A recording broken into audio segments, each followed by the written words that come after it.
Sa panahon ng mabilis na impormasyon at kaliwat kanang balita, kailangan mo ng isang channel na mapagkakatiwalaan, diretsyo at para sa bayan.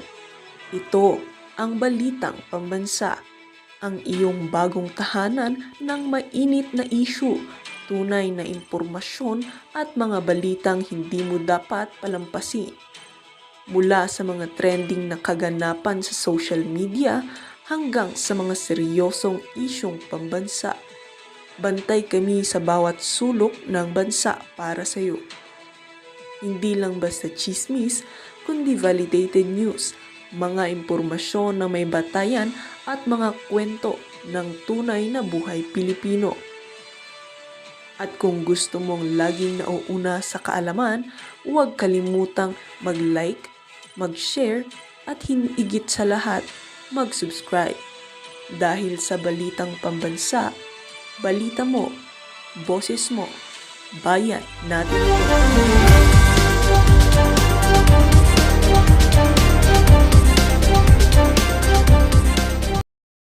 But with respect to the restitution, I think that's a matter of public record already, because that was already stated by Mr. Bernardo, and he was allowed by the Secretary of Justice. Yes, earlier you were not forthright in answering that. Nung tinatanong ko, ang una mong sinabi, that's confidential. Now, nagsasabi ka, it is not confidential. So, paiba-iba ka ng position talaga. Hindi tayo magkakasundo. Mr. Chair, if I'm not asking any questions anymore. No, I'm just raising the question to the chairman, Thank you, Mr. Chair. You cannot do that. Get this out of the way, ano? Yusek Bernardo, naikwento ninyo na noong nagsisikay ng sanctuary, nagulat kayo na biglang sumulpot si General Nick Torre. Kindly explain to us kung ano yung circumstances. Yes po, Mr. Chair. When I was implicated po dito sa flood control, I immediately sought the advice po of the spiritual sector. I mean, lumapit po ako sa kanila, sa simbahan, at humingi po ako ng protection at sanctuary. Ngayon, nung humingi po ako ng sanctuary, after my first testimony po dito, nung nag-testify po ako nung, I think that was September 25, pagkaraan po noon, medyo naka-feel na po ako ng hindi maganda sa pakiramdam ko ay nagkaroon po ng problema ako sa security or sa family ko. So, isa pong kaibigan ang nagmalasakit sa akin na kumbaga lumapit po at dumirekta po sa isang religious, isang respected priest. Ngayon, nung lumapit po ako sa kanya at nakipag-usap po, ay nagkaroon po sila ng parang sinasabi tutulungan po ako sa isang safe house wherein I was invited and with my family po, sinama ko po doon sa safe house. Sa isang safe house po, sinama ko po yung 3 anak ko. At sinama ko pa nga po yung aking lawyer eh. Kasi gusto ko pong malaman talaga yung pinaka, ilalagay na ako sa safe house. So, during that time po, medyo nagkakaroon po ako ng takot at pati yung pamilya ko. So, pumunta po kami sa lugar na isang tinuro sa aming safe house. And during that time po, nung dumating po ako doon, ay of course, nandun po yung priest na kausap ko. At nung dumating po kami doon, ay namangha po ako, nandun si General Torre. So, nung nandun po si General Torre, of course, alam ko naman po na during the time, he was already on floating status. But he was still a 4-star general during the time. Kaya lamang wala na po siya sa role ng PNP. So, nakita ko nga po, may patrol pa doon sa labas ng safe house eh. Doon sa malayo po doon, hindi naman po malapit. So, sinama ko po yung aking 3 anak at kasama po yung aking abogado at kasama po yung priest. Nag-discuss po kami regarding security issues. Kasi po, yun lang naman po yung purpose ko eh, to secure my family and myself doon po sa lugar. But nung malaunan po, he told me about the restrictions of yung pong mga bagay na pwedeng gawin sa safe house, mga hindi dapat gawin. So nagkaroon po ako ng, nag-iisip po ako noon. Sabi ko, siyempre, I need to consult with my family kasi 3 anak ko lang po yung kasama ko doon. So nung, nagpaalam po ako because during the time po, I'll be having my check-up kailangan ko po magpa-check up sapagkat meron po akong problema sa sinus. So, during that time po, nagpaalam po ako na sabi ko, maybe I can go back after 2 days kasi magpapa-check up naman po ako and I will be seeking the help of my own security. Ako na lang po yung gaganap mismo at nangako po ako na babalik po ako after 2 days. But after 2 days po, ay napag-aduan po namin that for the meantime, medyo nabigla din po kasi yung mga anak ko dahil siyempre po nanibago po sa sitwasyon namin at marami pong events na nangyari. So, hindi na po ako bumalik doon. So, ang ginawa ko po ay parang naputol na yung aking communication after that time. So, hindi na po ako nagbalik doon. Was he following up? Bakit hindi ka na bumalik? I think meron pong during that time, I've got his number po. Doon sa araw na yon, nung gabi po na yon, at nagte-text po siya, kinukumusta po ako ni General. So sabi ko naman po, okay naman ako. But after that po, I decided to reset my phone. Yeah, ang pagtataka ko lang, hindi ba nag-occur sa iyo under whose authority and in what capacity could General Torre provide security para sa iyo? Medyo nag-isip din po ako noon while ako naman po buuan tiwala ko because of my spiritual advisor, yung pong yung pari po nakausap ko. So, ako naman po nag-iisip din po ako mabuti doon kasi during the time po that we were talking, palabas-labas po siya at may tinatawagan. Hindi, nasa kanya na. Anyway, alam nyo, kaya lang ako interesado because scatterbat ito Ito, unreliable. Kumbaga sa aming classification, sa military, sa police, F6. No? Hindi A1, F6, pinakamababa. Na meron daw mga testigo na hinahawakan tungkol sa flood control. I don't know if my colleagues here have also heard about this, sabi natin, chismis. Pero very loud yung chismis na may mga hawak siyang ibang testigo. For what reason, or what motive, hindi ko alam. Kaya lang ako nag-interesado when I found out that he also got in touch with you through an intermediary para mag-provide ng security sa iyo. Now that you clarified the matter, hindi naman siya persistent. Hindi naman po, Mr. Chair, kasi after that po, siyempre po, doon po sa may mga pinararating din ako doon sa aking spiritual advisor, doon po sa tumutulong sa akin. And I think ang pinarating po sa akin, they were praying with, pinapagdasal po nila ako, ganun.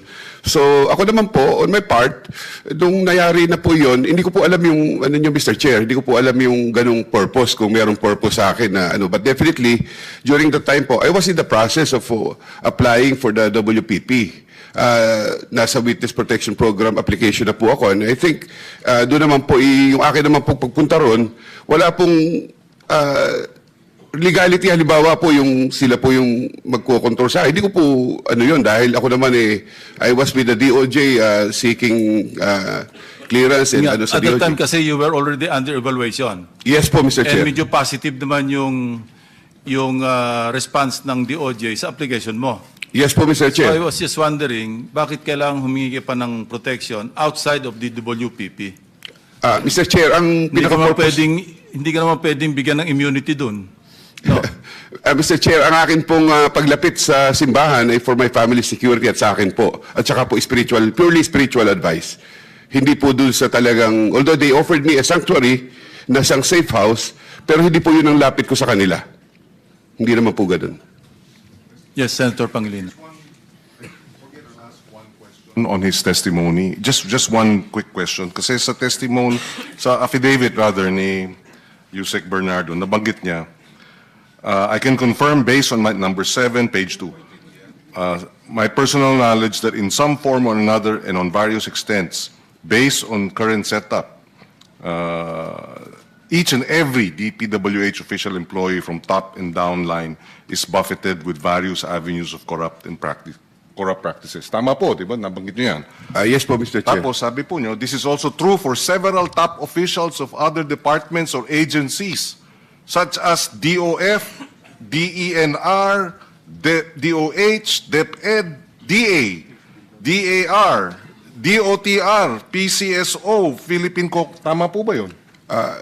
Yes po, Mr. Chair. I mentioned that in my affidavit. Yes. So, ang tanong lang, marami pa ba doon sa mga nabanggit nyong mga ahensya? Incumbent pa rin? Mr. Chair, may I consult with my counsel? Yes, you don't have to say the names. I won't, because that will have to be subject to of another investigation. But we just want to know, dun sa mga personal knowledge mo, mga nakaupo pa ba itong mga ito? Yes. Because this should also be, the DOJ should also be interested in this. If we are really serious about going after all these crooks. You're right, Mr. Chair. The department is very much interested in that, and that is the reason why these matters cannot be disclosed right now, because there are ongoing case build-ups. No, I'm not asking for any name. I'm Yes, just asking for a general question. Meron pa bang mga nakaupo? Yeah, I think Yes or no? as far as that question is concerned, it's okay Yes. for Mr. Meron pa Bernardo to bang answer. nakaupo na opisyal? Yes or no? Do I have the, Yes. the clearance from the... Just yes or no? PG? So that we are made aware. I think yes po. Yes. Okay. Thank you. Maraming salamat, Mr. Chairman. Before we leave this topic, nabanggit nyo sa affidavit nyo na si Secretary Bunuan, mentor ninyo, di ba? Yes po, Mr. Chair. How long have you known him? I think kahit po nung ako'y isang assistant district engineer or district engineer po. But you used to be very, very close, hindi ba? Nagpapasal po ako sa kanya noon. Siyempre po, kami pong mga from the district engineering offices, ay kumbaga, namamasyal po kami sa mga USEC noon during the time No, dahil... hindi yung mga USEC, kay Secretary Bunuan. Doon po, USEC po siya. Close kayo. In fact, nag-choke ka noong binanggit mo yung pangalan niya, napansin lang namin yon. Yes po, close po ako kay Sec. And wala kang, this is not a leading question, pero wala akong maisip na motibo para implicate mo siya. Other than, sabihin mo yung totoo, hindi ba? Yes po, I'm after for the truth po, Mr. Chair. Thank you. So, Chair, clarification lang. I noticed, Mr. Chair, when Yusek Bernardo tried to confer with his counsel, the counsel approached him, and then before anything else, he also went to PG Padulyon. Why is that, Mr. Chair? kasi he's already admitted sa WPP and doon sa kanilang existing na rules, under the rules, kailangan bago sumagot, baka maka-apekto sa kanyang pagka-admit, kailangan talaga may clearance sa DOJ. Thank you. Medyo magulo yun, Mr. Chair, kasi... Medyo magulo nga rin, pero yun ang kanilang... Bakit kinakailangan nyo siyang padalan dito pagkatapos marirestrict din pala? This is an open investigation. Sana walang ganon, kasi nangyari na sa amin yon when the former DOJ was here, habang nag-uusap-usap kami rito, habang nagtatanong-tanong kami, kukunin niya yung isang witness namin o isang resource person, dadalhin sa NBI. Pagdating sa NBI, meron ng supplemental affidavit. Naguguluhan kami sa ganung pangyayari. This is supposed to be an independent committee under the legislature. The DOJ is an executive department. I'm not questioning this, no, but parang magulo lang sa amin. So, kaya ko lang na-point out, Mr. Chair. Question sa DOJ. Under the WPP, law ba itong yung ganyan? Or sa inyo lang? Confidentiality, yes, Mr. Chair. The matter that pertains in confidentiality of the proceedings as well as the manner by which the witness was evaluated and how he was covered is confidential. That's the reason why it is being invoked by the witness, Mr. Chair, because like I said earlier, it is not because we want to restrict his testimony, but there is a law. The law itself So it provides is the for- law Yes, that says so. yes. and it provides for penal sanctions, Okay. Mr. So Chair. to answer the question of the concern of Secretary or Senator Marcoleta, kailangan i-amend yung law pala. No. That Chair. may be one of the suggestions since the committee is investigating this in aid of legislation, if that is considered a restriction in investigations like this, then maybe the law will have to be amended first. In the meantime, constrained kayo ng batas. Yes, Mr. Chair, we are Thank you. constrained by law. Thank you, PG. Mr. Chair, kasi yung interpretation niya ang palaging mali eh.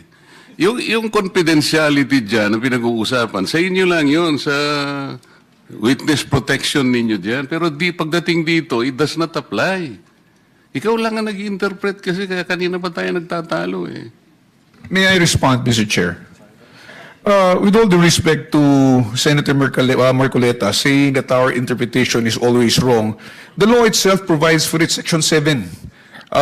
And we are not raising this, like I said, simply because we want to constrict the investigation. The law does not make a distinction whether the investigation is going to be done elsewhere or in the Senate or before the House of Representatives. So we are simply citing the law, and we are constrained by the law because, as I said, there are penal sanctions. So if the law does not provide any distinction, bakit nga kailangan ka pang mag-confer sa ano? Bakit kailangan ka pang puntahan? Ikaw na nagsasabi ng walang distinction eh, di ba? So kung nandito siya, let him speak. Na hindi na dapat pupunta pati yung counsel niya. Eh, yun lang, mali na eh. Meron siyang sariling counsel, pagkatapos pupunta pa siya sa'yo. Eh, it is an insult to his own personal counsel. Kaya magulo talaga eh.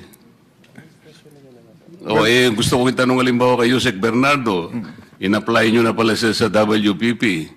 Ni-require nyo siya ng restitution, di ba? Sasabihin mo na naman, that is confidential, kamo na naman. No, Mr. Chair, I'm not going to say that's confidential. No, earlier, you were talking about confidentiality. You remember the last time? Yes, I did. did mention that, Mr. Chair. I talked Oh, about why are you confidentiality.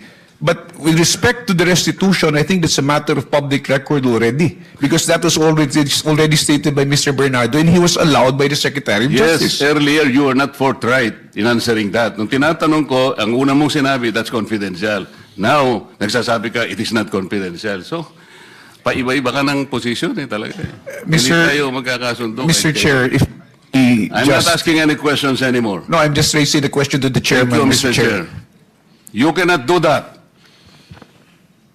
Thank you. Are we done? So, sige, let's move on. Kung walang members na gusto magtanong do sa ating dalawang bagong witnesses, no, in relation to the Diskaya Romualdez issue, then we'll excuse them already. Mr. Chair, gusto ko sanang magtanong lang sana sige, kung go ahead. papayag ka. Of course. Yung tungkol doon sa Tamarid House sa South Forbes, yung binabanggit mo kanina, di ba? And then you were asking for some parang leeway in terms of a few days para i-vacate ninyo because you're not yet ready with all the things that you need to move out, di ba? Sino yung may-ari ba talaga nung bahay na yon? Your Honor, hindi po kami aware kung sino po yung owner mismo, but we are... I will answer that. Ang may-ari po dati, Doris Magsaysay Ho. And you were there as what? Staff ng tenant. May tenant kasi si Doris Magsaysay Ho na sila nakatira, sila yung staff. So nung nabenta, existing pa yata yung lease contract, so hindi sila umaalis. Pero pinipilit silang umalis nung bagong owner. And allegedly, ang bagong owner is Martin Romualdez. Yun ang sinasabi. Yun ang sinasabi mo kanina Yes. at referring to Diskaya. No, let's based on documents, yung bahay na ibenta sa isang corporation, Golden Peasant Holdings Corporation. Incidentally, the major stockholder, also used to sit in the board of at least two corporations associated with the former speaker. Ito yung Benguet, no, Corporation. I think mining yata ito. Yung isa yung may joint venture sa ABS-CBN. Dito yung pangalan. Teka. Romualdez something. So, and another one, I think Mark Venture something, ano. At saka treasurer siya doon sa, yun nga, yung media company owned by Romualdez, kasi Romualdez Media something na may joint venture sa ABS-CBN. So yun ang association. So, no, we're not trying to implicate the former speaker, ano. Hindi tayo nagta-target dito. Dumating lang sa ating attention, but we cannot disregard because sabi ko nga, there were persistent reports na ang initial information nga sa pangalan ni Diskaya na or kay Diskaya na ibenta. So it appears now na hindi totoo kasi ang naging role lang allegedly ni Carla Diskaya, yun nga, dumating siya doon February or January at sinasabihan sila, umalis na kayo dyan. So yun lang ang pinagtataka natin. So hindi naman ito enough to implicate or to implead the former speaker. But this is something that the OJ or the ombudsman or the ombudsman can follow through. No? We are only providing a lead for whatever it is worth. Yun lang ang purpose dito. Because if you really want to go after the so-called, sabi nyo nga, wag yung sapsap at saka mga dilis, hanapin yung malaking isda. And this is the direction that we are taking. But I repeat, hindi ito enough, itong information is not enough to implicate, not even implicate the former speaker.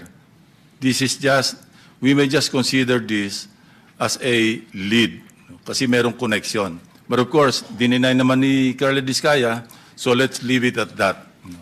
So with that, I would like to ask your permission to excuse the two ladies. Meron pa? Sige, okay. Thank you for the explanation, Mr. Chair. Dito sa code namin, sino si Pala, Marie? Romualdez Media Servicio Production Corporation. Oo. Sino yung sino yung Joy?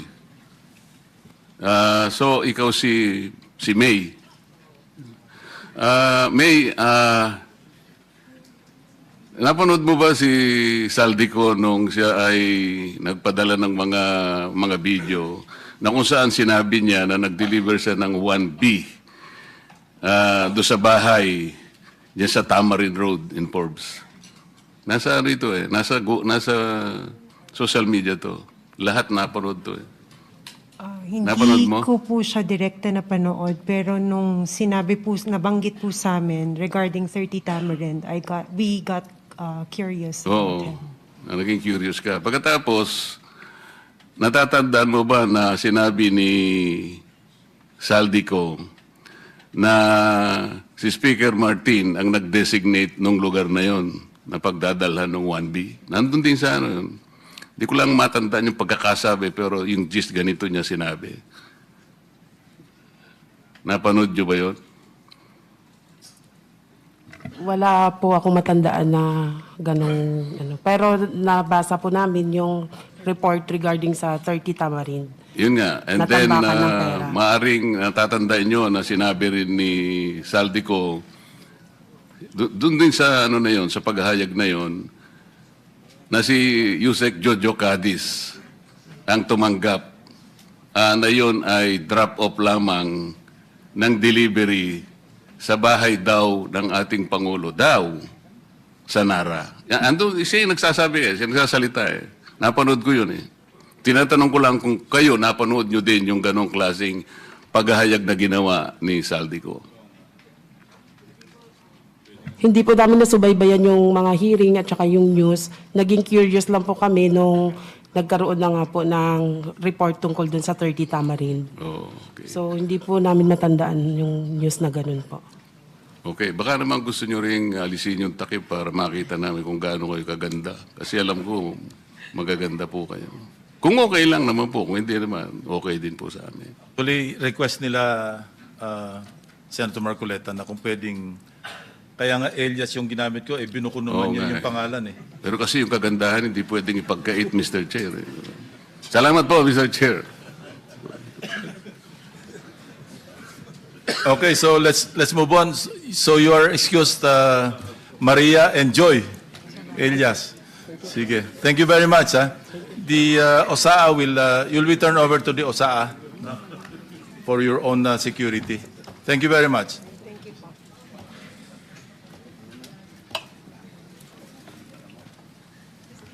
On a lighter note, kanina kasi, pinapaalis natin yung talukbong ni RD Pakanan. Sabi niya, ayaw niya. Alam niyo, sabi nung staff ko, isang Google lang, nandyan yung kanyang, yung kanyang mukha eh. So, bakit kailangan magtakip? Isang Google nga lang. Pakita mo nga yung Google. Just a screen. Andiyan ba? Meron ba tayo? Ayan ang mukha mo, Director. Bakit kailangan magtalukbong ka public, sabi nga ni Senator Kiko, public official ka hindi mawawala ng file sa, ayan si Director Pakanan. Sabi ko on a lighter note, kasi wala namang importansya yan. So let's move on. We'd like to recognize the Honorable Congressman from the 1st District of Batangas, Congressman Leandro. What can you share with the committee? Oh, thank you very much, Mr. Chair. I would be glad to answer any questions that you might have, specifically on the contents of the Cabral files. I also understand that DPWH is here, so perhaps they would be also well positioned to lead the discussion. But with Secretary Manny Bonoan here also, I believe this is a great opportunity to learn more about how the system of the budget allocations have worked. And I have here a printout of the list of over 17,000 projects, and they are actually divided into 12 major tags. Mr. Chair, it would be worth reading the major tags. There is a allocable of 401.3 billion, BINI 10 of 6 billion, BIP on top of 33.4 billion, CENTI 2025 of 100 billion, F1 of 10 billion, N1 Prio 1 of 20 billion, non-allocable of 61.5 billion, OPESAP of 8 billion, OT2 of 21.27 billion, SANDI of 14 billion, Senators of 20.5 billion, and SMB/others of 25.6 billion. This is based, sir, on the copy that I obtained, as well as another copy that I have seen that was separately obtained from the DPWH. Yeah, may we ask the DPWH, are you familiar with the documents read out by Congressman Libiste? No, Mr. Chair. We have no copy of If you're shown this a copy, can you attest to the authenticity of the document? Page, pakibigay nga isang kopya sa kay Undersecretary Bernabe. Actually, this is just a printout po. Approved loans for foreign assisted projects, or number 4, fund balance of the GOCC in 2025 Mr. Chair. Tinanggal po ang excess revenues in the total tax revenues and fund balances of the GOCC. Just to set the record straight, Mr. Chair. Thank you, Senator Erwin. Wala na? Manifest lang ng Chair. Before we suspend, show cause orders have been sent to the following. Mr. Mario Lipana, COA Commissioner. Former Congressman Elizalde Saldico. Mr.